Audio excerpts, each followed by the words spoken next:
And of course, we're talking about the Iran nuclear framework. Congress now gets to vote on it. Let's bring in the Republican side.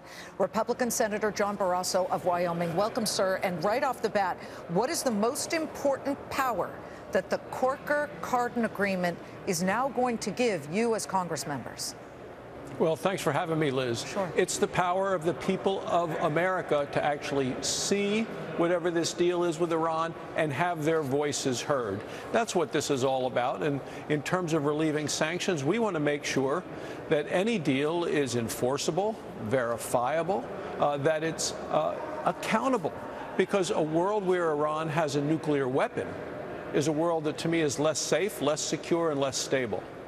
How pleased were you to hear that the White House says the president is going to rubber stamp this bill and say, OK, Congress gets to look at this. They've got 30 days. They can figure it all out and decide.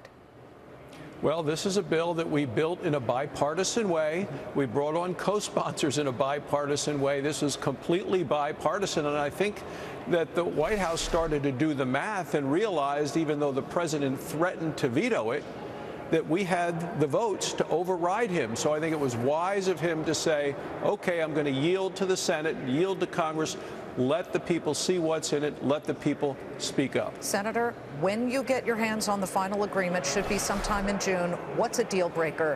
What has to be in there? And if it's not, you're done.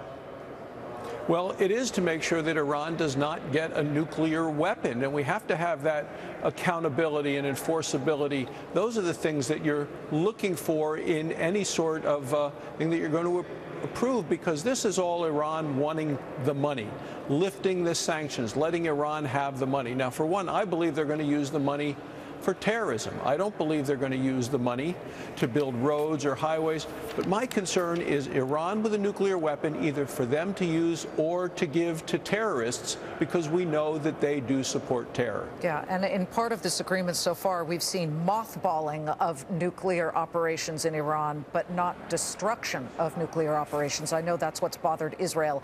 Please join us again, Senator Barrasso. We appreciate it. Thanks for having me. Republican Senator John Barrasso of Wyoming, and I suspect we'll be speaking to a lot of members of both sides of the aisle on this issue.